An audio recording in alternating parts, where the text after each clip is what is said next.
I'm about to save another marriage with this Italian style zucchini and Italian sausage keto friendly quiche casserole. Hell yeah, let's get started on this one here. So let's start putting this together, okay? What I have here is like 4 to 5 squash and zucchini. I think this is 3 yellow squash and 2 zucchini. That's what I had. But really, 4 should be enough. Okay. You just want to cube it up like that. Okay. And then to that, we're going to add uh, a red bell pepper just to give it some color. Okay. I'm going to go with red bell pepper. And then this is just a small onion. Okay. So bell pepper and onion. Put some of that in there. And I just like to give it a little toss. Just kind of mix it up.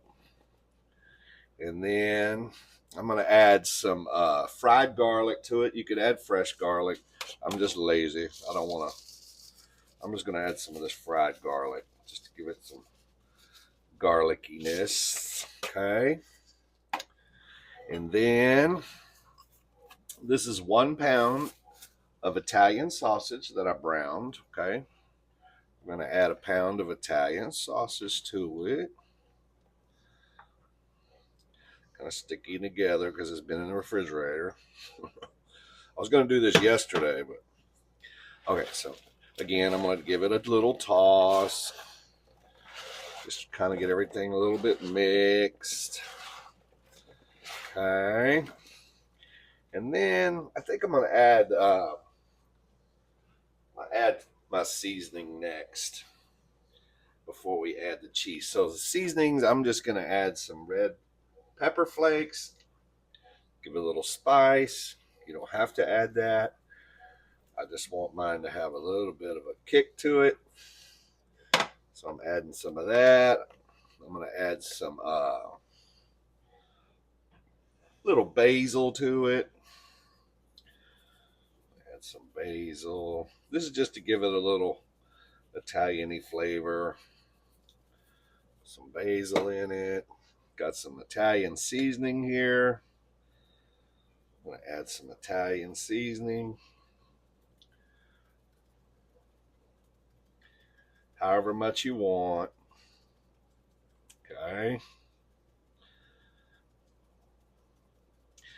I'm not going to add any salt to it because we're going to mix this with mayonnaise and cheese. It'll have enough salt.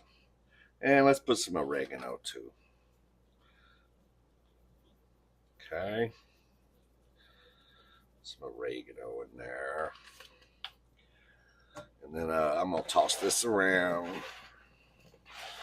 Just kind of get the spices in there a little bit.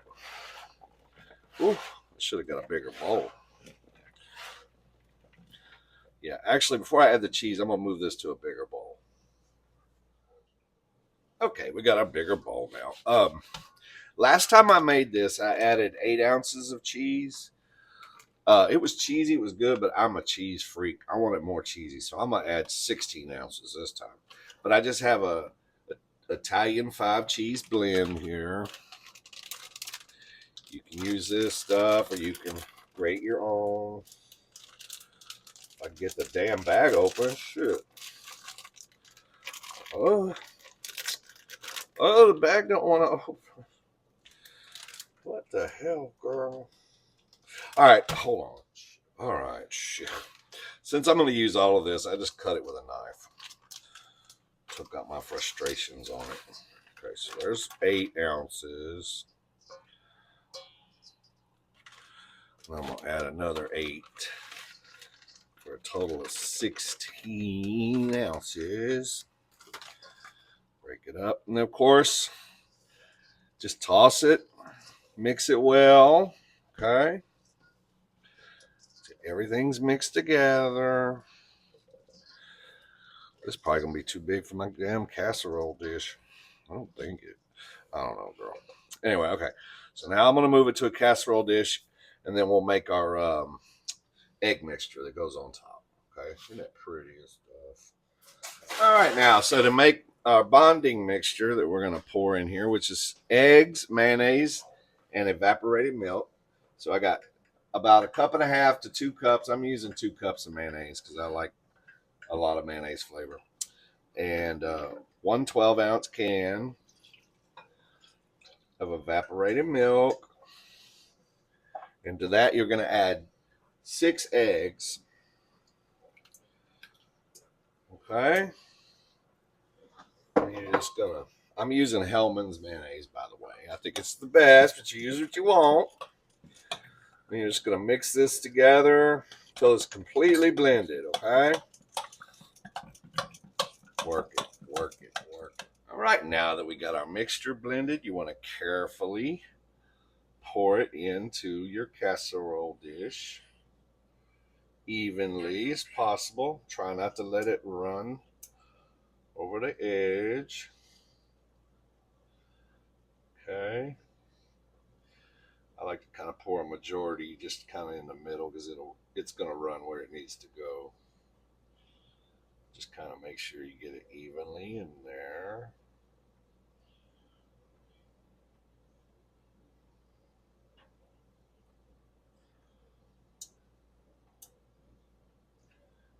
All right. Just like that. Now we're going to pop it in the oven at 375 degrees for about 45 to 50 minutes. Before I do that, actually, I'm still waiting on the oven to preheat. I'm just going to hit the top of it with some parsley, just to kind of give it a prettiness. Just to kind of make it 5-star. So basically, it's just like a keto quiche. It's like a quiche with no crust, or a casserole, whatever you want to call it.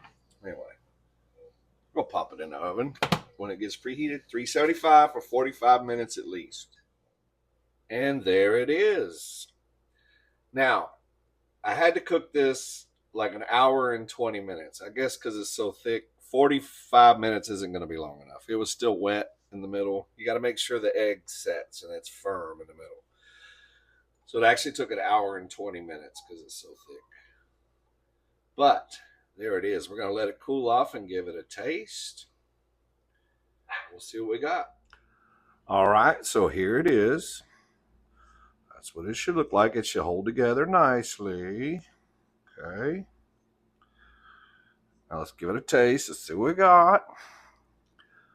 I wonder what it's going to be like with more cheese in it. Hopefully it's better. We'll find out here. Shit, if I can get it on the fork, girl. Let's give it a taste.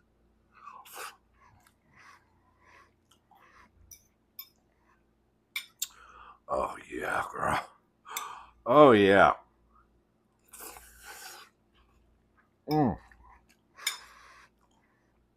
It's perfect. The vegetables are still a little, I was worried cooking it the extra time the vegetables were going to be too soft. They're still a little bit crispy, which is great. To be honest with you, adding double the cheese, it really don't taste a whole lot cheesier.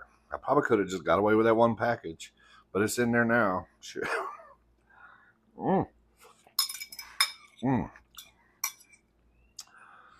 Nice little dish to make. It'd be a main dish, side dish. You should try this one here, all right? Y'all like and subscribe. I'll see you on the next video, girl.